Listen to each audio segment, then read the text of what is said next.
Hi, Onam സ്പെഷ്യലിലൂടെ ഞാൻ ഇന്ന് നിങ്ങൾക്ക് ഉണ്ടാക്കി കാണിക്കാൻ പോകുന്നത് ഒരു ക്യാരറ്റ് തോരനാണ്.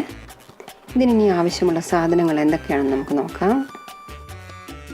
ക്യാരറ്റ് 3 എണ്ണം ചീകിയെടുത്തത്, സവാള 1, തേങ്ങ ചിരകിയത് 3 ടേബിൾ സ്പൂൺ, വെളുത്തുള്ളി 4-5 അല്ലികൾ,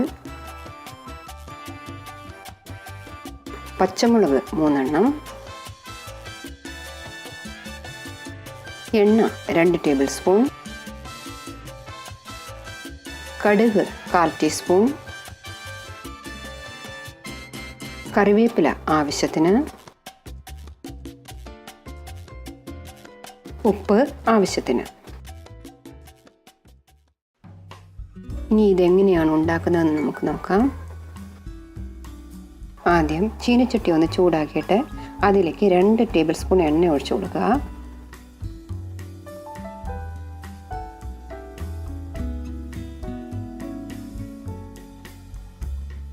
എണ്ണ ഒന്ന് ചൂടായിട്ടുണ്ട്. നമുക്കിപ്പോൾ കടുക് ഇട്ട് കൊടുക്കാം. കടുക് പൊട്ടിക്കഴിയുമ്പോൾ നമുക്ക് ഈ വെളുത്തുള്ളി ഒന്ന് ഇട്ട് മൂപ്പിക്കണം. വെളുത്തുള്ളിയുടെ കളറൊക്കെ ഒന്ന് മാറി വന്നിട്ടുണ്ട്. ഇപ്പം നമുക്ക് കുറച്ച് കറിവേപ്പില ചേർത്ത് കൊടുക്കാം. ഇപ്പോൾ പച്ചമുളക് ചേർക്കാം.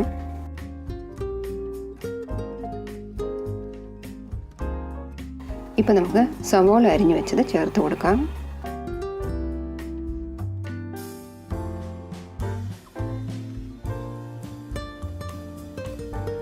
ഇതൊന്ന് വഴന്ന് വരുമ്പോഴേക്കും നമുക്ക് ഉപ്പ് ആവശ്യത്തിനുള്ളത് ചേർത്ത് കൊടുക്കാം.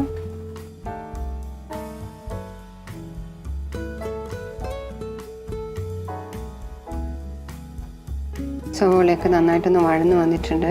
ഇനി നമുക്ക് ക്യാരറ്റ് ചീകി എടുത്തിരിപ്പില്ലേ, അതൊന്ന് ചേർത്ത് കൊടുത്ത് നന്നായിട്ടൊന്ന് ഇളക്കണം.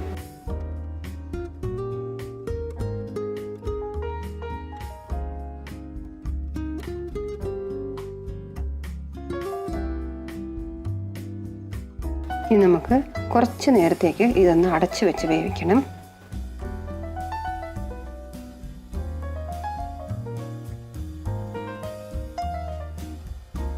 ഇനി നമുക്കിത് തുറന്ന് നോക്കാം.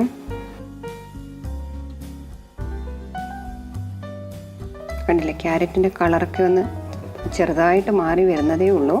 ഇനി നമുക്ക് കുറച്ച് നേരം കൂടി ഒന്ന് മൂടി വെച്ച് വേവിക്കണം. ഇനി നമുക്കിത് തുറന്ന് നോക്കാം.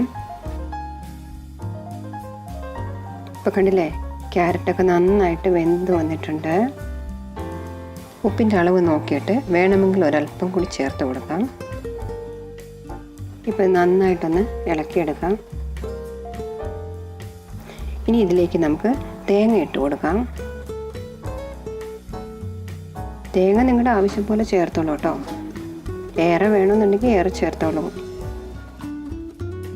എൻ്റെ കയ്യിലുണ്ടായിരുന്ന പച്ചമുളകിന് നല്ല എരിവുണ്ട്, അതുകൊണ്ടാണ് ഞാൻ 3 എണ്ണം മാത്രം ചേർത്തത്. നിങ്ങൾക്ക് ആവശ്യമുണ്ടെന്നുണ്ടെങ്കിൽ കുറച്ചുകൂടെ ചേർക്കാം.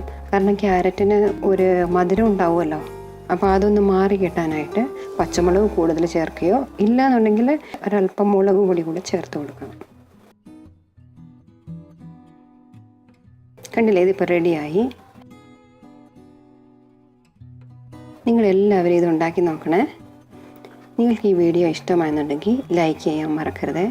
അതുപോലെ തന്നെ ഷെയർ ചെയ്യാനും സബ്സ്ക്രൈബ് ചെയ്യാനും മറക്കരുത് കേട്ടോ. ഇനി നമുക്ക് സെർവ് ചെയ്യാം.